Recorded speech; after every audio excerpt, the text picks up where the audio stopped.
Early final year, my father and I travelled down to do a few charity work in a little town that was overflowed from later precipitation. We had accumulated a truckload full of given dress and items to assist families get back on their feet. The primary night, we remained in a lodging that had a culminate sea of the sea. That night, my father and I remained up observing the Blair Witch extend on my tablet, utilizing the hotel's free Wi-Fi. Let's fair say I didn't get much sleep. The another night, my mother had booked us a room at a motel, seeing as we didn't anticipate to remain a moment night.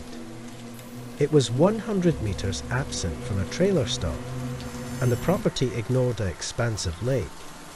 The region was tucked absent from the open and was encompassed by trees. My mother claimed that all over else was completely booked, so we had no other choices. We met the two supervisors who ran and lived at the motel. There was an ancient woman who was sweet and educated us almost everything we required to know, counting the reality that the lake hadn't been full for 20 a long time. Our spouse, in any case, looked like he was taken straight from a serial executioner motion picture, him being the serial executioner. He never talked a word to us. He never grinned. His wrinkles liquefied on his comfort, and he had dim rings around his eyes. That's when my father and I began to have an uneasy feeling around that foot. The rest of the day went by in obscure, so my father and I went out for pizza and a motion picture a while later to maintain a strategic distance from going back to that, put as much as conceivable. Once we arrived back at the motel, it was around 8 p.m, and it was totally dull. As we went to the back of the truck to induce our baggage, we found a pack of children's dress covered up underneath a save tire.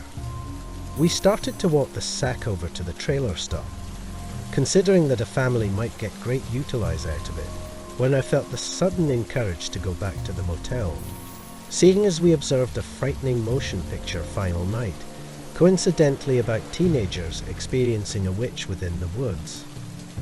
We went to the front work area with the sack and inquired the unpleasant ancient director in case we seemed take off it with him to give to the trailer stop, seeing as they were neighbours, and we had to take off early within the morning to go back domestic.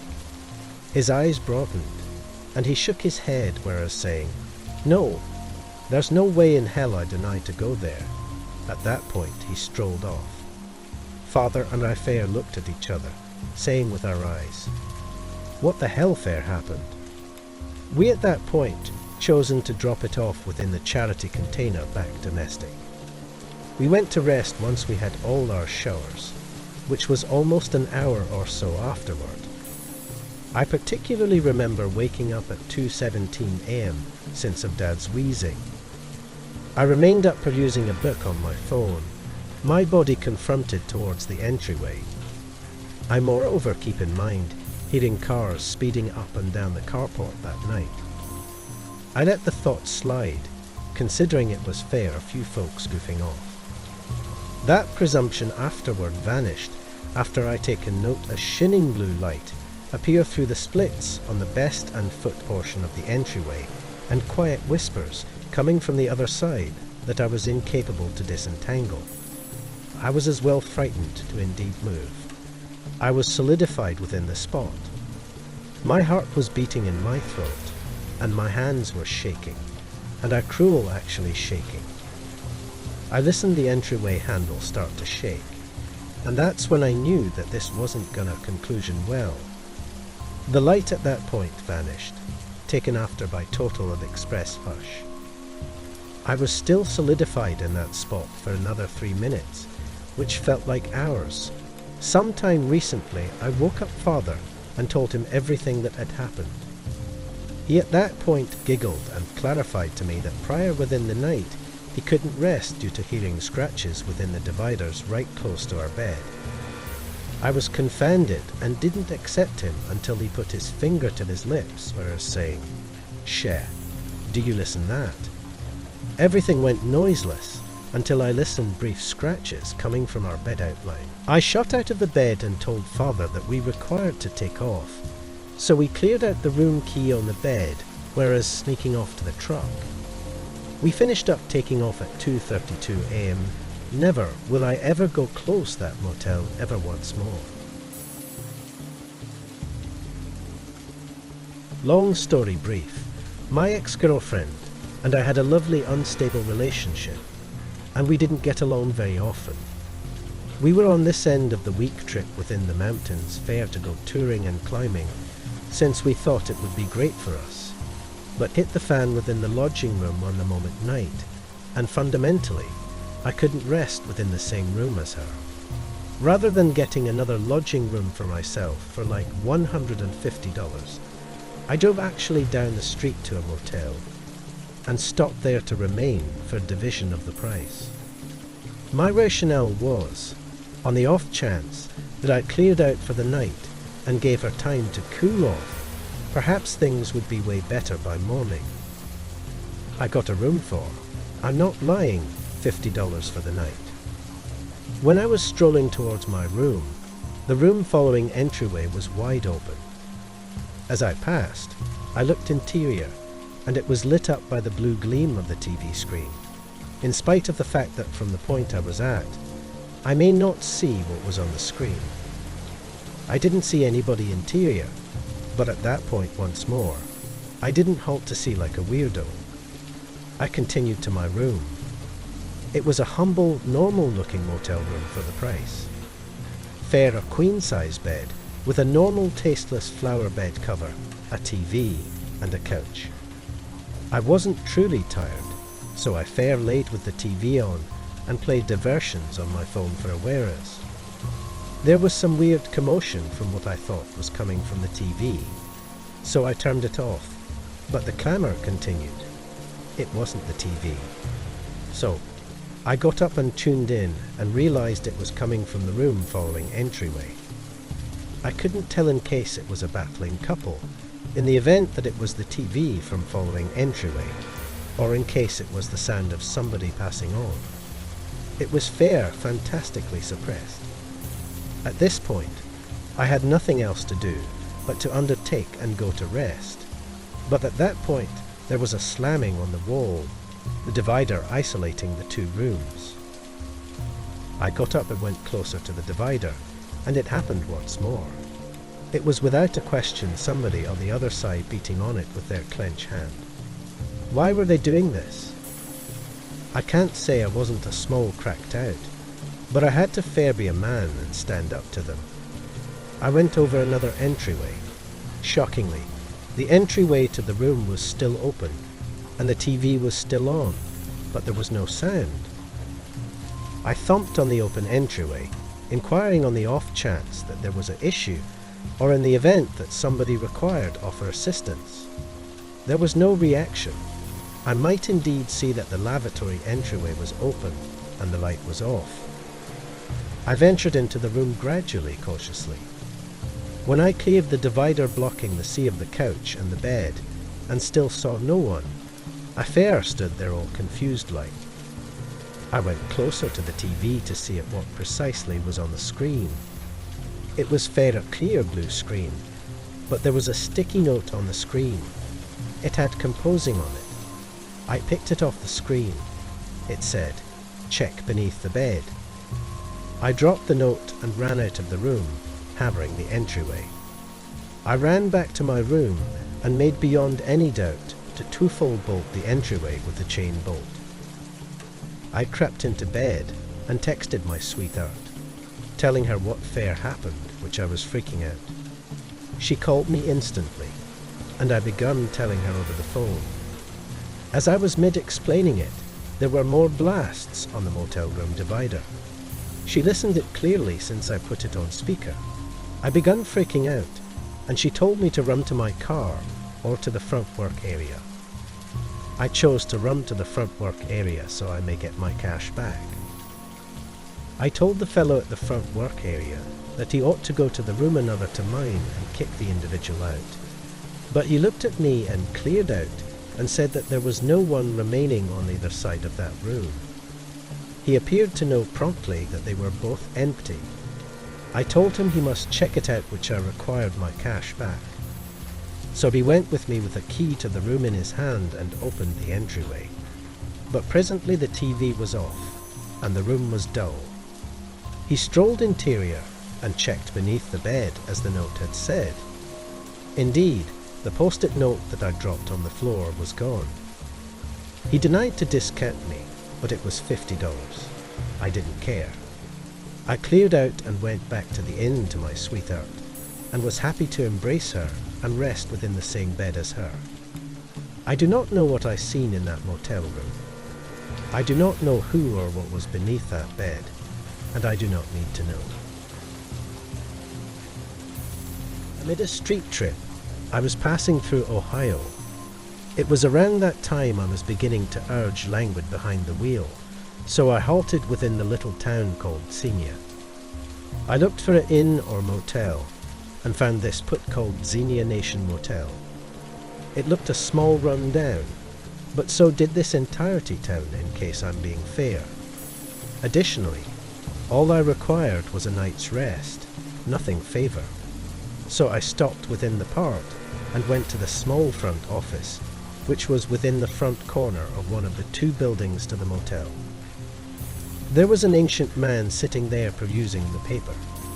It was hot in there, and there was an uproarious buzzing sound from this tabletop fan. I inquired for a room, and the man at long last looked up from his paper without welcoming me and said $65. I expected he implied $65 for the room, so I'd given him my credit card. I inquired on the off chance that it's conceivable to induce a corner room, and he basically said, no. The client benefit here was clearly not something included within the cost. The man given me this old-fashioned key on a something else clear key ring.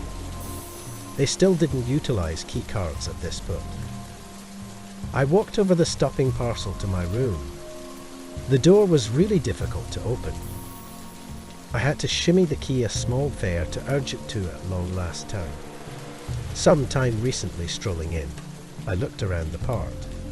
There were only 2 other cars within the stopping part.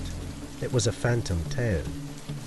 I ventured into the room, and it noticed like a blend of cotton and upchuck.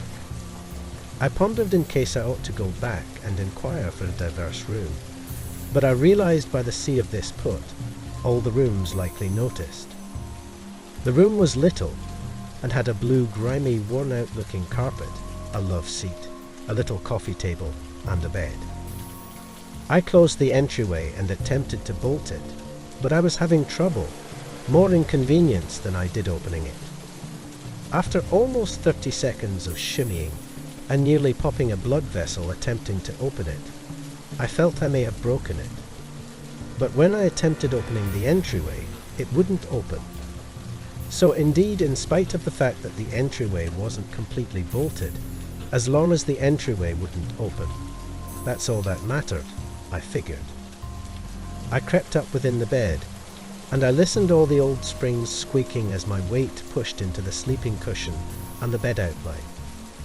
I tried putting on the TV, but of course, the farther didn't work, so I fair slithered onto the covers and tried to go to rest. At that point it happened. I about bounced out of my claim skin when there was one uproarious pound at the window. I looked at the fellow standing exterior of it, and he begun talking, sounding all harmed, and in require of offer assistance. He was saying, "Hello, if you don't mind let me in. I harmed myself dead. I require offer assistance," and he certainly saw me in that bed. I shouted back to go to the front work area. He wouldn't halt, in spite of the fact that there was no way I was opening that entryway. I had a feeling he was acting, and this was a trap. In the long run, after ignoring him for long sufficient, he cleared out. I turned to check and affirm, and he was gone. I hadn't realized how really hazardous this region was. I had to induce up and check the bolt on the entryway fair to be secure and make beyond any doubt the entryway wouldn't open. I gave the entryway some of good pulls, and it didn't open. I at that point closed the window ornaments before the 2 windows so that he couldn't come back and see in at me once more. That shook me up a bit, but the nerves calmed inside half an hour, and I was able to drop into a half rest, not as well long after. I began having this odd dream where I was in a closed general store running from the supervisor who was chasing me, and at a few points amid the dream, these clicking sounds began taking over to the point that my entire dream moved to consolidate these sounds. And after that with that, I was alert. The room was cold for a few reasons. At that point, I looked down and realized the cover was pulled off of me. I sat up to drag it back over me, but at that point, I saw at the foot of the bed there was this tall figure approaching over me. Sometime recently I seen shout. He went share and told me not to move. He told me he wouldn't harm me in case I didn't make any developments or sounds. At that point, he inquired me where my wallet was. I told him in my pants, stash on the floor. All I saw was this figure towering over me within the bed, moving absent from the foot of the bed to my pants on the floor. I listened to him wrestling with the pants, burrowing through the take until he found it. At that point, he inquired what else I had in there. I was fair taking a street trip. With that, he didn't say another word and cleared out. I ran to undertake and relock the entryway as before long as he cleared out, having the same inconvenience as prior. I at that point called the police, but they were of no quick help. We went to the fellow at the front work area, who played back the video film called. Be that as it may, the fellow who entered the room was wearing a confront veil and a cap, stowing away all his highlights. I got my cash back and cleared out. Thank God, I didn't have much cash in my wallet. I cancelled all my cards and rested in my car. I learned my lesson never to halt at a crude motel. Thank you for watching the video. Make sure to subscribe to my YouTube channel, Midnight Mysteria, for more amazing horror stories.